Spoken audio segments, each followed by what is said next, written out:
এই যে এইখানে আরেকটা গাছ, মরিচ গাছ। আমার টেবিল এখনো নোংরা হয়ে আছে, টেবিল ক্লিন করতে হবে যে।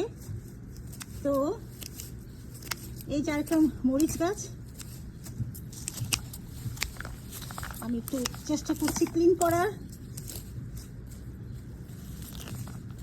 আমার অ্যালার্জি আছে, তারপর আমি করছি। এবং সত্যি কথা বলতে সকাল বিকাল কিন্তু যখন বেশি রোদ আসে 2 বার পানি দিই, আর যখন রোদ কম আসে 1 বার পানি দিই।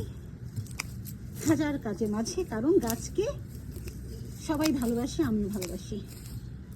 আর তো যে কাজগুলো ম্যানদের কাজ, এই ইয়ে দিয়ে কি জানি বলে,